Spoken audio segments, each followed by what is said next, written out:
Okay, here we go, the moment of truth.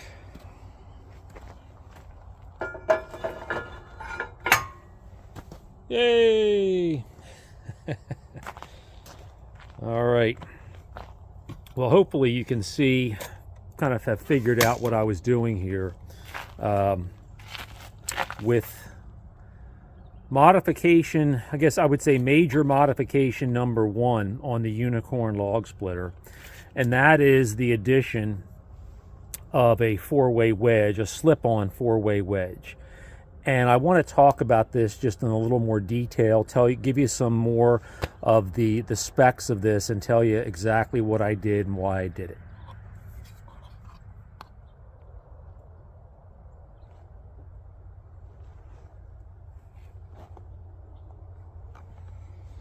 By the way, welcome back to Catbird Hill. John here. And as you can see, we still have snow. And we've had, I think since the last video I released, which is about a week and a half ago, we've had another snowstorm, probably 6-7 inches of snow. And it stayed fairly cold. Our daytime highs are getting up around 40. Still getting cold down to around the upper teens to 20 at night. But I wanted to take advantage of the bad weather, which kind of prevents me from doing more tree work and wood cutting, and work on the Unicorn log splitter. So I released a video, it's probably been a few months ago, which I will put up here. And that is where I asked you all for suggestions on how to make this splitter better. And I've done a lot of research. I took a lot of your suggestions and sort of went with them and began to do a deeper dive into what would be required to make some of the modifications that you guys had suggested. So we're going to do probably sort of a more extended video here on the first wave of these modifications or improvements of the splitter, the first of which you just saw. So this is a four-way splitter, which I purchased from a company called Rugged Made, and I'll put a link to their website in the description. They make a lot of power equipment. They have a great line of log splitters. Very, very impressed with them. Price-wise, probably a little bit more economical than some of the other like commercial brands like Easton Made and Wolf Ridge. Although everything I've seen about Rugged Made, to me, their equipment is very commercial in terms of its quality and construction. The reason I went with this wedge, it had the exact profile to fit over the existing wedge. And I really liked just the overall durability of it. This is 3/8 inch thick steel. I did not find any other wedges that were this well built. The challenge I had, I think you can have figured out, is that when this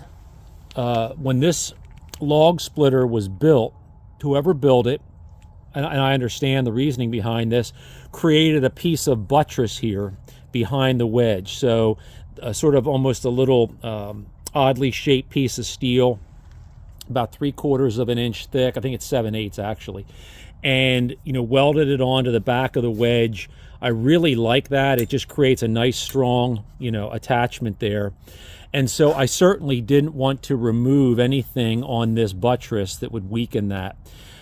Talk to some engineering people about this, and I wanted, what we decided to do was just remove a section on the back part of the slip-over wedge, keeping the cutout below the horizontal wedges, the wings here. And this gives me just about the right placement for putting a large round on here and being able to quarter it, which is obviously going to cut my time down quite a bit. So I really, really am happy with the way this turned out. It was just a couple of hours worth of work.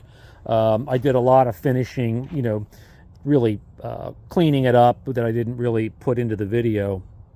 But I'm going to kind of, smooth everything over, prime it, put some epoxy paint on it, and that part is good to go. So that's going to be improvement number one on the splitter.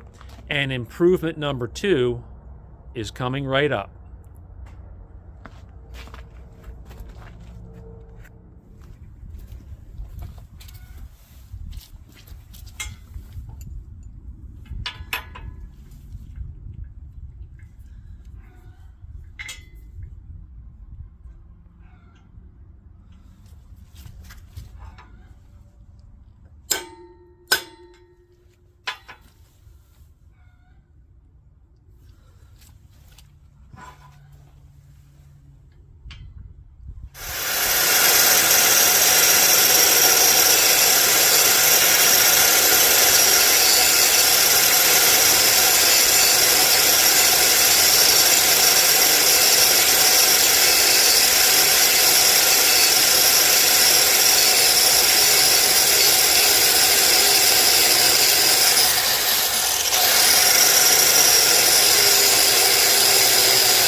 Okay, so here is part 2 of the first phase of the log splitter upgrade. So a lot of you had suggested the idea of some type of like an outfeed table, racks, whatever you want to call it. And I did some research on these. I actually played around with the idea of having somebody make them for me. I'm not able to weld. And when at the end of the day, it was actually easier for me just to order something that was pre-made, that I knew that I was going to have to do some adaptation myself, which you saw here, and we'll talk about that a little bit. So this outfeed table or rack is another product from Rugged Made, and like I said, I'll put the description, or I'll put a link to their website in the description of the video. Another high quality product. Really, really pleased with this. Very, very well built, heavy duty. And I did need to do some modifications. I did not want to cut anything on the rack here, on this outfeed rack, because it's tubular steel. It's pretty solid, and it's well put together. I just didn't want to cut anything.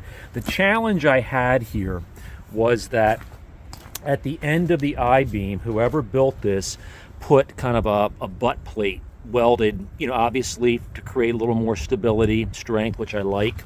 And they also welded some plates slanted here, going from the top of the beam to the bottom, that are about 6 inches long.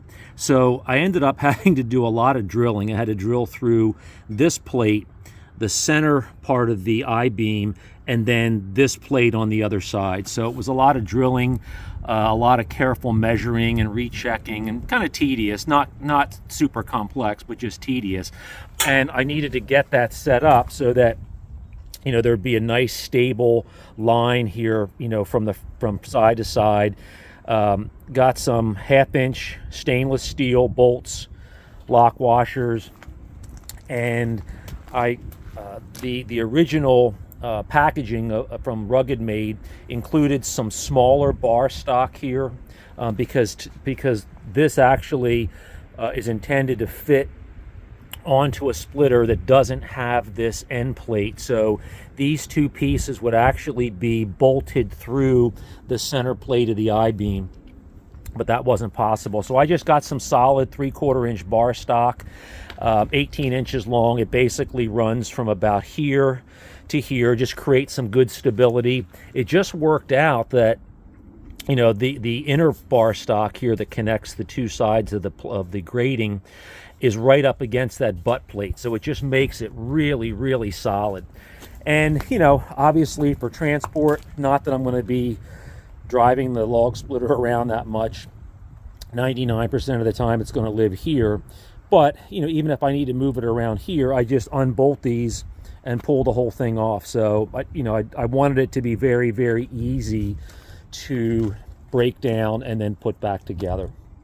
So let's so we've got the outfeed tables here, we've got our 4-way splitter, and we've got a nice ash round on here. Let's fire up and give her a whirl.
So obviously that wasn't a huge round, probably only about, you know, 10, 12 inches in diameter, but that is a heck of a lot better than what I was doing before, which is at least half of the wood would end up on the ground. Probably take me a little getting used to it. One of the things that I'm thinking about is, and again, I'm going to just wait and see how this goes, you know, work with it for a little bit, but I'm thinking about adding maybe an auxiliary table somewhere about here just to hold, you know, the larger sort of unsplit round. But you know, we'll see. I mean, this is going to be a huge upgrade from what I had, and obviously the 4-way wedge is going to be a huge time saver when it comes to those bigger rounds. But you know, I'm really happy with the way this turned out. You know, one of the things that I had been debating was just looking at this splitter and saying, you know, I've got to do so much stuff to it to bring it up to a higher performance level versus buying a whole brand new splitter, something on the lines of an Easton made or a Wolf Ridge or even Rugged made, you know, my new favorite company here, who has supplied me with a lot of the things to upgrade this. But you're looking at, you know, probably a minimum of $5,000–6,000 to get what you want.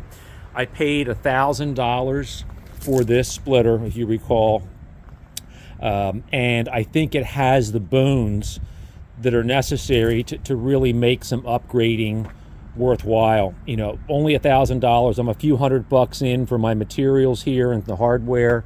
There is one other upgrade that I would definitely consider on this splitter. If you have any ideas as to what you think that might be, or any good guesses, put it in the comments below if you're thinking what I'm thinking, and I'll give you a hint. And that hint is I have the power with the Honda GX 390 engine, a pump which is a 22 gallon per minute pump, and then also I believe this is a 12 gallon hydraulic tank, heavy duty filter. So with those mechanical advantages, or attributes in mind, I do have an idea of something else I would like to do with this. It probably wouldn't cost much more than what I spent to do this. So, I'm thinking, this plus what else I'm planning on doing, if the total is another $800 added to the cost of this, I think it'll be a really good final upgrade. And I don't know, I mean, this thing has not seen a lot of usage before I bought it. I did track down the sourcing for all of the individual parts. I found labels on the cylinder, the valves, some of the hydraulic fittings, and everything pretty much came from Northern Tool, which a lot of you guys are familiar with that company. I've purchased from them for decades. The valves are Prince valves, made in the US. The pump is a Northern pump, again made in the US. So, I'm very reluctant to just jump ship and start with a new splitter. I want to take this thing as far as I can possibly go. Thanks for watching, and remember, if you're guessing, you're trying to guess or thinking about what the next upgrade might be on this, which takes it to the next level, put it in the comments below. Until next time, John here from Catbird Hill. Take care.